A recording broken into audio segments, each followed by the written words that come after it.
આજે મીડિયાના માધ્યમથી મને જાણવા મળ્યું છે કે ધારાસભ્ય શ્રી મહેન્દ્રભાઈ પાડલિયાની વિરુદ્ધમાં આક્ષેપ કરતી પત્રિકા ભારતીય જનતા પાર્ટીના જ કોઈ કાર્યકર્તાએ વાયરલ કરી છે. આ હું નથી કહેતો, અમારા ધારાસભ્યશ્રીએ મીડિયામાં બાઇટ આપીને કહ્યું છે.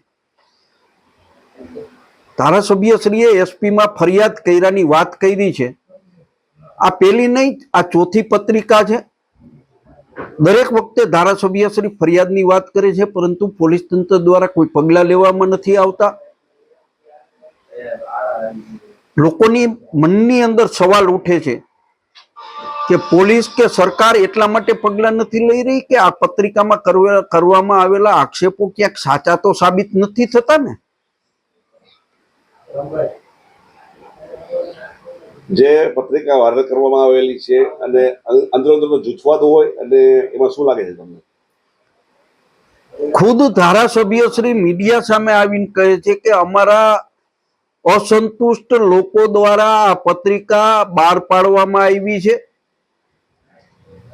એ ખુદ સ્વીકારે છે અને એ જ બતાવે છે કે આ ભારતીય જનતા પાર્ટીમાં રહેલો અસંતોષનો ચરુ ઉકળી રહ્યો છે. આ પહેલી નહીં, ચોથી પત્રિકા છે. ભાજપના મહામંત્રીની વિરુદ્ધમાં પણ આવી પત્રિકા, એની અને ધારાસભ્યશ્રી ઉપર આક્ષેપ કરતી પત્રિકા પણ હતી. ધારાસભ્યશ્રીના પીએ ઉપર આક્ષેપ કરતી પત્રિકા હતી.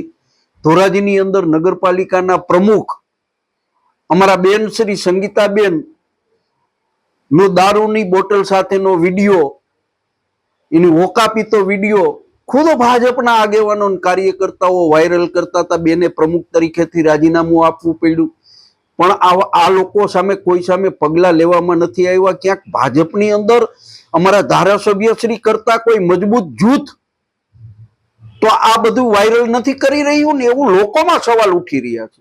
અમરેલીના ધારાસભ્ય કૌશિક વેકરિયાની પત્રિકા વાયરલ થઈ હતી, તો તાત્કાલિક પગલા લેવાના હતા, તો આની ઉપર કેમ પગલા નથી લેવાતા ધારાસભ્ય ઉપર? લોકોની અંદર અને અમે વિરોધ પક્ષમાં પણ એ આશ્ચર્યની વાત છે કે અમરેલીના ધારાસભ્ય કૌશિક વેકરિયા વિરુદ્ધમાં પત્રિકા વાયરલ થાય. ગુજરાતના ગૃહમંત્રી પોતે વ્યક્તિગત કડક સૂચના આપીને પત્રિકા વાયરલ કરનાર લોકો સામે પગલા લે, એના સરઘસો કઢાવે.